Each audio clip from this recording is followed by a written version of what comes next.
மழையும் இன்னு மாசு படியும் இன்னு வீணா கதை முடிஞ்சு போச்சு.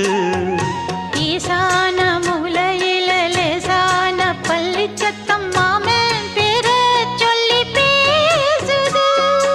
ஆறாத சோகந்தன்ன தீராம சேர்த்து வச்சு ஊரும் சேர்ந்து என்ன ஏசுது.